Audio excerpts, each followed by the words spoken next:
Hello there. How's the world today? Welcome back to my YouTube channel, which I have now renamed the Jace Beck Experiment, because it seems to me that 2021 for me is going to be the year of the experiment. Maybe one of the most funnest adventures I've ever had in my life. I guess I'll have to wait and see. In the meantime, we have splurging. But in the background of all of this stuff that I'm doing, now I'm asking myself a lot of serious questions. This experiment, for me, one grand part of it is the idea of finishing a track every week. Still haven't committed to doing it yet. I'm writing down a series of observations. Part of the experimental method, scientific method actually, is observation, hypothesis, experiment. Say hypothesis 3 times fast. And then reporting back the data that you receive and continuing on through this. And I'm just making observations about my creative practice with the help of some wonderful people who are helping me with my growth as an artist, namely which Mike Monday over at MakeMusicYourLife.com. And when I think about things I would have to do to finish one track a week, I don't really. I want to get off the freeway of thinking of things I have to do and things that I maybe even could want to do, things that would illuminate things that I can bring into my practice that would enable that to occur, this finishing a track every week. Speaking out loud about this, and just randomly thinking of thoughts, that is no mild endeavor to try to do. And if anybody knows this, it's musicians. Now, there are prolific people who pound out ideas like nothing, all the way out to finishing them and stuff. And I've never been that kind of a person. I have spontaneous thinking, and I have the ability to move like that in certain ways, but I've never really liked the outcome so much of the way some of that music wound up coming to life, or it just didn't strike me as being my best work. Be that as it may, I'm going to have to adopt some things, embrace some things, I think, to release a track a week. I'm looking at my practice right now, and this is only one detail, the creative practice, the way I work, the way I build my templates, the way I actually do the process in the studio of the coming up with the ideas, the drafting, the discoveries, the mixing, the mastering, and all these things. But one observation I can make, and this is just about that, is that time lost to me isn't counted in hours. It's counted in minutes and seconds.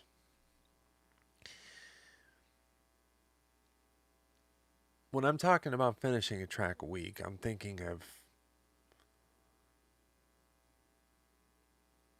hundreds and hundreds and hundreds of decisions that I'm going to be having to make faster. I'm going to have to be willing to commit. One thing that I can commit in and I can commit to quickly is when I see a purpose illuminated for a track, and I believe in my heart that the decisions that I am making are being handed to me from that music as much as I am handing them back in my actions. Now, I know that sounds a little out there maybe to some people, but the reality of it is that's the way I've always heard music. Music, comes as random ideas or whatever else, but it seems to want to go down a certain road. And I think oftentimes what has gotten in my way in my practice is trying to change the path something is on for some reason, for a specific reason. Maybe I wanted to see how tricky or complex I can make something, or maybe I wanted to see how powerful I could make something that didn't seem to be powerful, or I wanted to turn something from one thing into another thing. And I think there was a time when that was a thrill to do, but then it starts to get counterproductive. It really, really, really does. I don't want to, I don't want to continue on that type of a path anymore because I want to finish tracks and I want the tracks to be everything that they're entitled to be on their own with what they're made up of and everything. That's just in the thinking process. One of the many observations I'm having, which I'm sure I'll probably go back and watch this and wonder, man, what was I thinking? I don't know. So, looking at how I'm working, taking a closer look at that, I've worked many, many years on music, and I've had the pleasure of working with a lot of mixing and mastering professionals and other artists as well, and seeing how they work inside of their DAW. Some people are Pro Tools people, some people are Ableton people, some people are Propeller Heads Reason people. I've kind of leaned in the direction of Logic over these past few years, but I use several different DAWs. I've used Cubase as well, and right now for my practice, Logic is the one that is fitting the form. And I've developed a template here that I'll be talking more about in the future because I'm actually going to offer this template as something that you could value to other musicians who can see what this thing actually does and what it can do. I'm not even going to go into the entire thing here right now. I'm just going to focus on a couple of aspects of it. Those being the 5-player preset Splurge and the instruments which it comprise it. So getting back to the lens of finishing tracks faster, I suppose it could be argued that doing something strictly as solo piano would be a way to ensure that the doorway to speed is opened wider because there's a whole lot less choices on the table to be made. This instrument versus that instrument, this way versus that way. However, I do have a couple of solo piano albums out there, and as I'm sure any pianist or even recording artist to the piano can verify, there can be a lot of choices to make with solo piano, and there's a lot of other complexities that come into that can be in their own way as wonderfully rich and even complex decisions that have to be made on their own merit. So, having said that, I don't think I like the feeling of constricting myself to certain instruments for the sake of speeding my practice. Because from what I've learned of the automatic music machine, it's built upon this idea of divergent versus convergent thinking. We start the process, we're thinking expansively, we're thinking divergently, trying different things, trying new ideas, and I think we reach a point somewhere where a piece of music shows us what it wants to be. We start to converge then back on making decisions that are perhaps less varied in scope. Anyway, this tells me that if I am really engaging the method, I should be able to navigate the water of having different kinds of choices because it's built into it. It's in there. There's a path illuminated inside of the machine that will let me move in the direction of convergent thinking when it's necessary to do that. And it would feel to me like if I'm restricting my choices to a certain thing, perhaps I'm not really embraced what the machine can do in terms of being able to turn that divergent thinking in a convergent way, if that makes any sense at all. I'm literally thinking out loud here. I'm not rolling through a script right now. And if anybody's in the chat room and wants to ask me any questions about this or make any observations, I'm all ears. So I'm going to take a look at my, having said what I just said about, I would like to have choices at my buffet of instruments that reflect stylistically the freedom to maneuver around, because my style is very the final picture of what that style has become is more vivid than it is at the start of a project, because I'm drawing from a lot of different sources. I'd like to have those to draw from. Looking at my template right now, you'll see I have a 5-player preset area here. And this is built off the, advice of its creator, this method, Mike Monday, to, pay attention to the high, mid, low, and low area. Now this could be, of course, drums and bass, and this could be some type of synth or keys or whatever like that. The choices that I'm making about what instruments to use, one thing I'm going to want to, hey, James, what's going on? How you doing, buddy? Thanks for stopping by. So the buffet of instruments that I have to choose from here is quite expansive, as you can see. I'm going to run through them, I guess, really quickly. I'm loving Alchemy synth. I'm loving Anasynth. Break Tweaker's got some really awesome capabilities in the rhythm department. I'm coming up with some wild ideas for Crave. Crave is actually a hardware synth. That's this right here. This guy. Really an amazing instrument, and I'm really enjoying using it, and I want to keep on down that road with that in some ways. Then the Diva synth. I have Drummer. I have East-West Play. Complete Control, which is basically, and many of these are basically a slew of things. There's a lot going on there. Contact Player, which again is something that's going to look like a slew of things. The Korg Wave State, which is a synth of a unique variety. The Logic Factory library is in here, and Machina.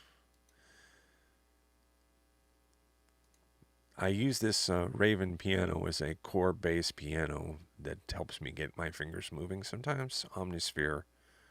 And then Reason, and Reason is just loaded for bear with just tons of things. Like I could pull up this Kong drum synth right now. I'm actually triggering that to my right from a Machina. I've got the Machina wired in here so that I can either point it at Reason, any kind of synth in Logic or whatever else, and use it strictly as a controller, or I can use Machina's onboard sounds if I want to strictly use the Machina libraries for their purposes in something. Well, that seems a little overwhelming, doesn't it? I mean, that is just quite an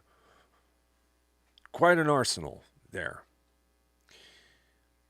And this is where this is really talking about the experimental side of this whole thing, So there you caught a glimpse of what I have to work with, and I'm talking about trying to finish a track every week.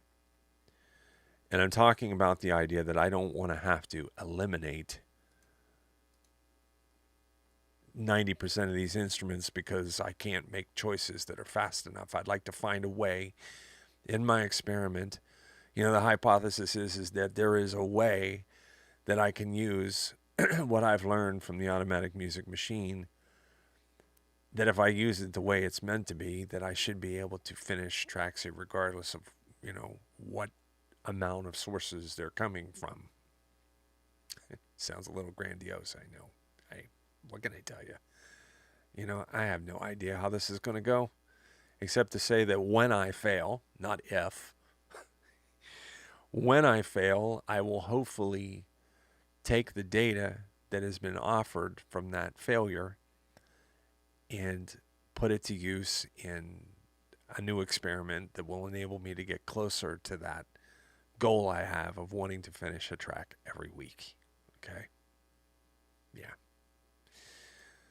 So, and then also let's remember that, 5-player preset, there's a random flavor to that. And drawing from 5 completely different worlds here of sound sounds fun to me. And I'd like to come up with some type of program or something someplace that will allow me to enter these things in by name and pick them at random. That would be pretty wild. Just to get my fingers moving today, I'm going to go to my old trusty piano. I know you're thinking, man, he's got all those different choices and he's going straight to the piano. You betcha. Stylistically, keys are a very big part of what I'm doing.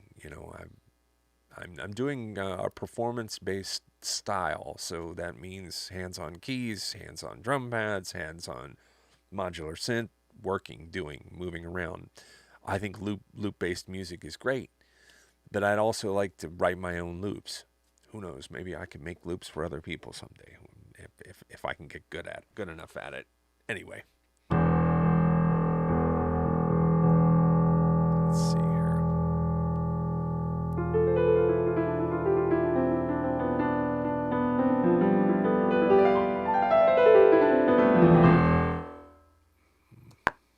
Let me turn down my metronome so I'm not deafening the world. See, little things like that. Turning down a metronome. Seconds become minutes. It's all the little choices I think that we make that add up. Being able to make distinct, clear choices is going to be so very important for me.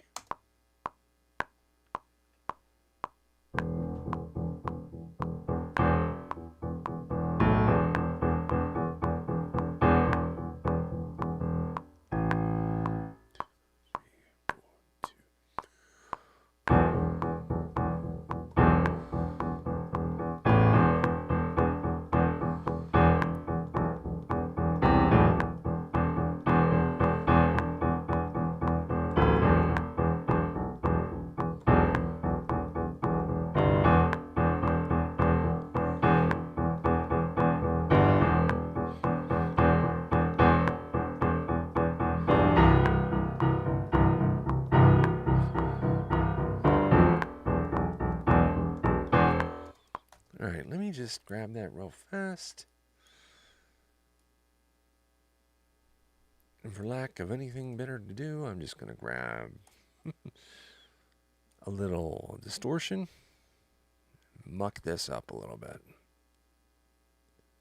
Power amp, let's see what that's got to say. I have no idea what it's going to do.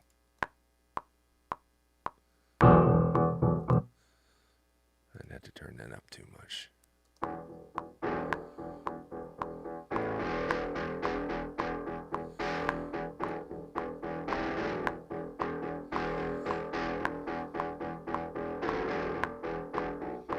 Okay, I'm going to quantize that real fast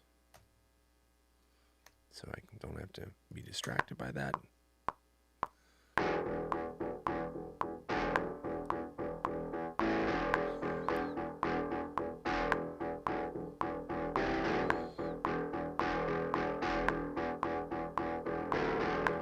Okay. It's going to be my first choice is that instrument. Then I'm going to move on to some sort of drum.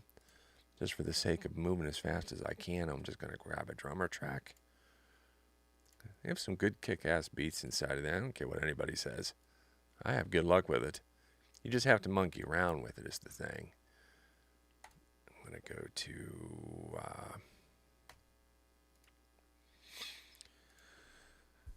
half speed and more Tommy. Pick it up. And then since this is so straight on, I'm going to move that complexity around a little bit.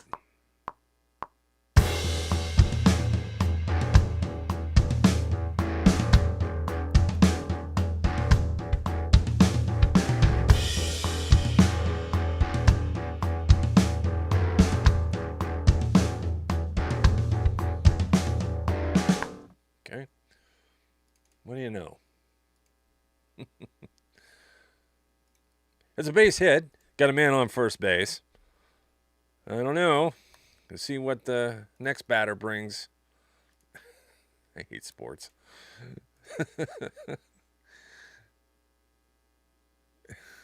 little well-known fact about me among all my friends. It's not that I hate sports. It's just I don't know. I can't stay mentally here for. I'm here for the drums. James says, "Well, come on, James, hit that shit."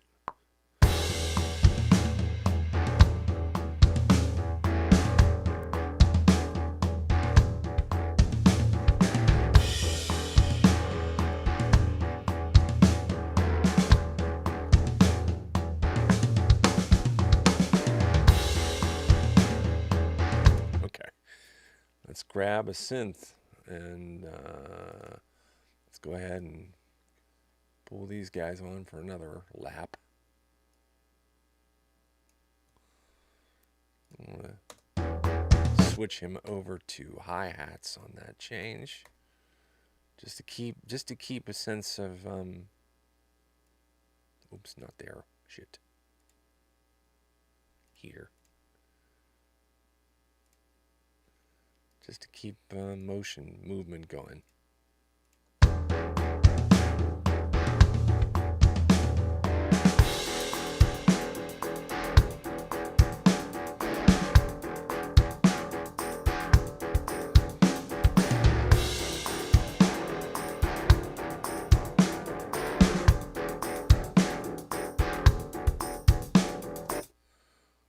Okay.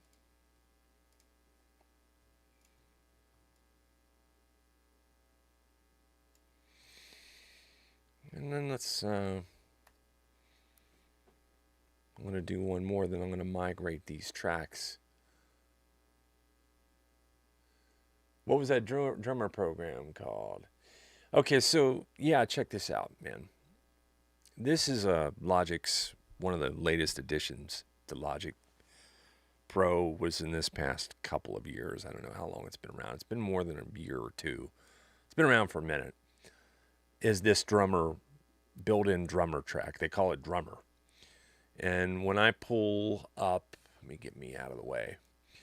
When I pull this track up, you'll see that we have a kit here.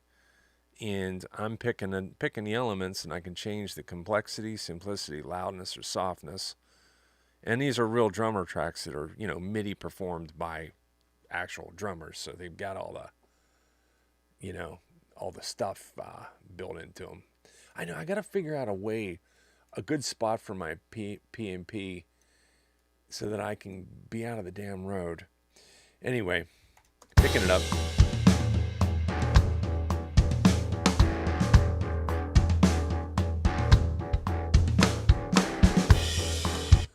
All right, let me go to Alchemy, move into there, and see what I might be able to find.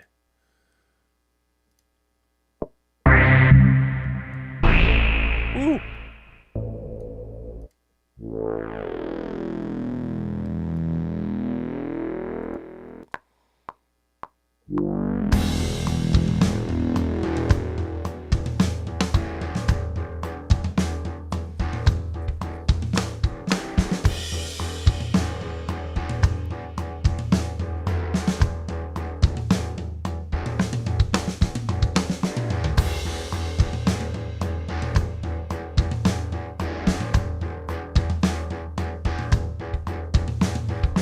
You should. It's a good tool, man.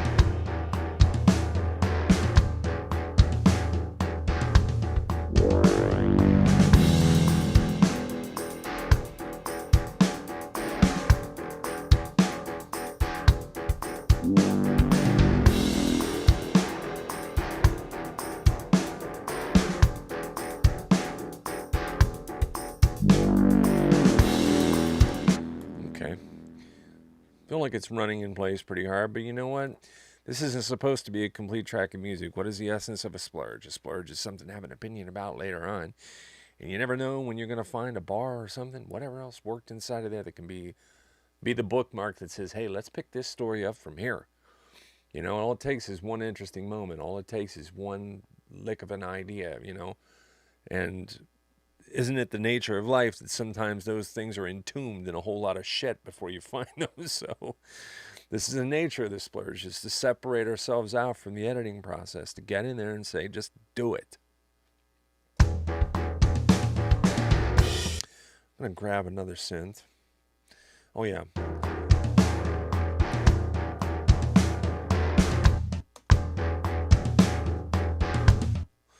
I'm going to cut that drum line right there just to let it breathe for a second. You know, just to let it breathe. And then I'm going to go to Alchemy here and see what I might be able to find that can be of use.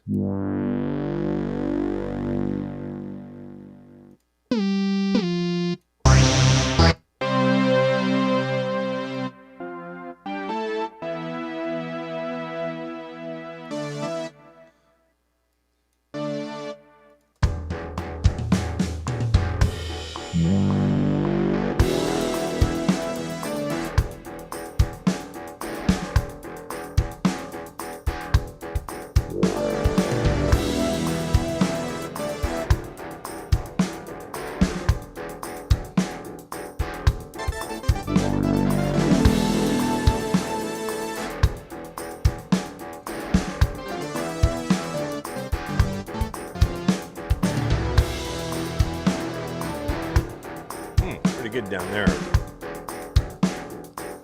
Let's run that back. Let's run that back and drop that in a little bit lower down there.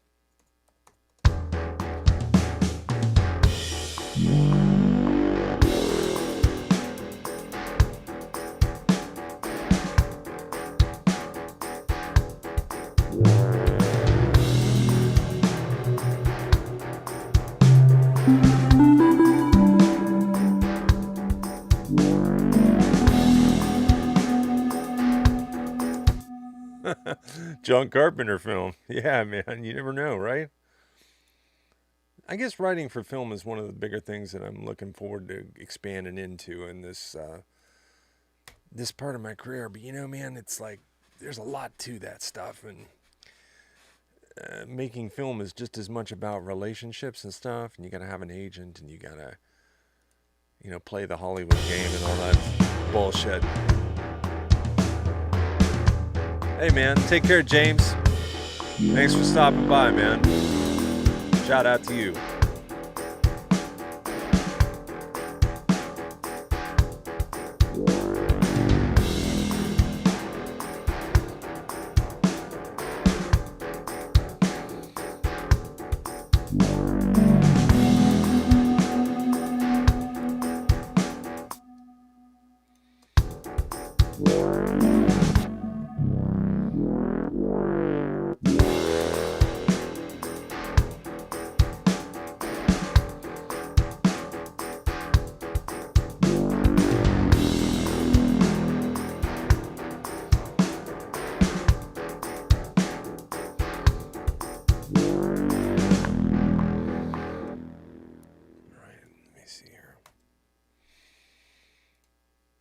Go here and grab something strange, wonderfully bizarre.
down and dirty.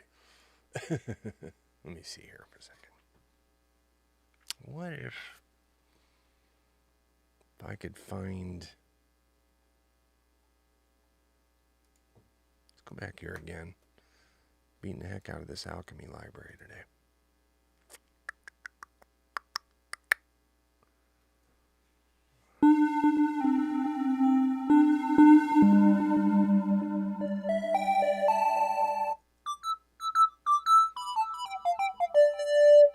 Just for the sake that it's high.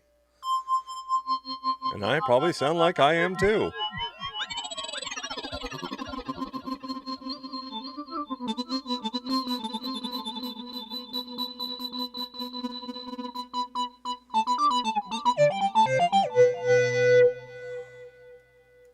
Okay.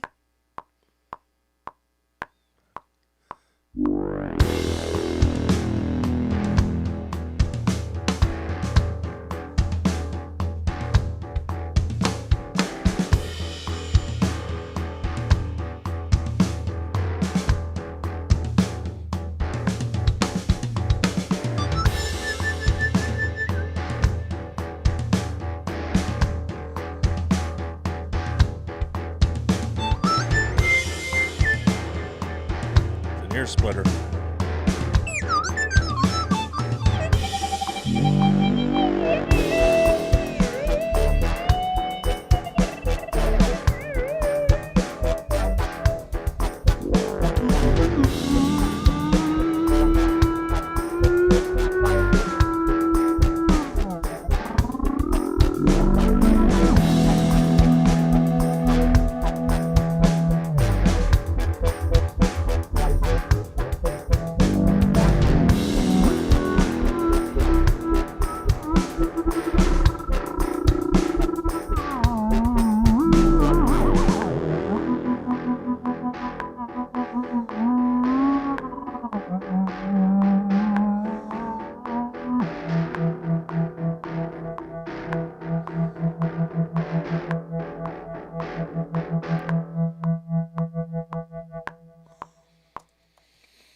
Well, let's call it. That's going to be Splurge number... Where am I at here with these babies? Splurge 21 Blackjack, baby. Can you feel that? Splurge 21. Yeah, I am half fucking crazy if you haven't picked up on it yet. All right, Splurge 21. 21 to win. Okay. Let's see here. If there's anything else, I think I'm going to call that. Then what I'm going to do is real quick, and this is part of this process that exists to save me time, you know. Dragging tracks takes about a minute. Opening up other sequences and dragging a whole bunch of shit into them, well, that's an afternoon sometimes, you know. I can't have it, you know. I don't even have to designate these tracks right now because it's more of a situation where we got, you know, piano, bass, drummer, you know, bumper bass, high synth,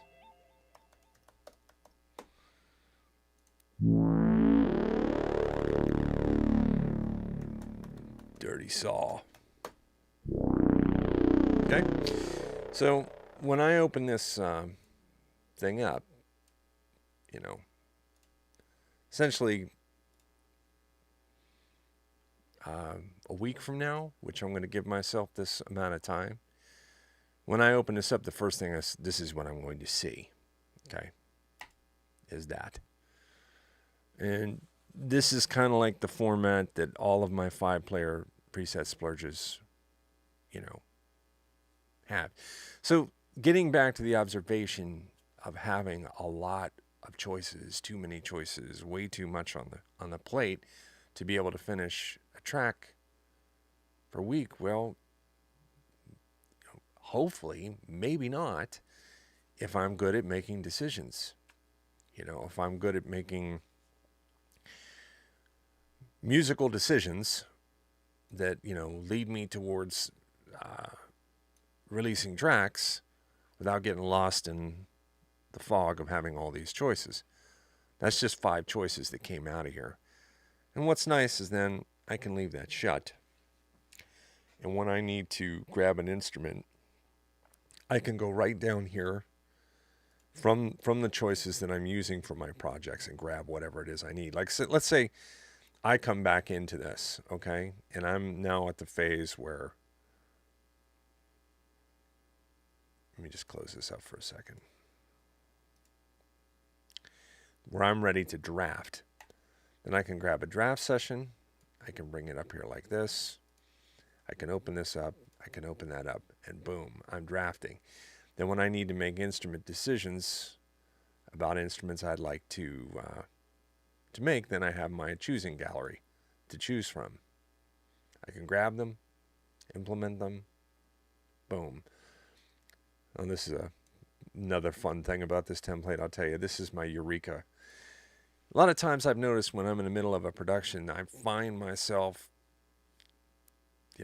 coming up with an idea that has absolutely no business being in the production it's currently in. It's just some random shit that happens because 2 instruments that I had no idea were going to interact in some way created some new entire thing that is capable of creating an entire song right there, a new idea, a splurge within a draft session or whatever else that happened by accident.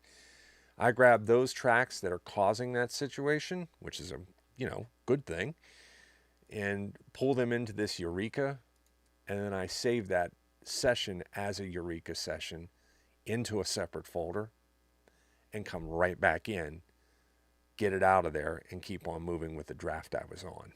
So just something to think about there. Well, I'm going to call this one now. This is Splurge 21, and I included a lot of thinking here and observations and stuff that I'm thinking about. Thanks for coming with me for a ride, whoever you are that is capturing, this is capturing any of your interest. Okay, take care.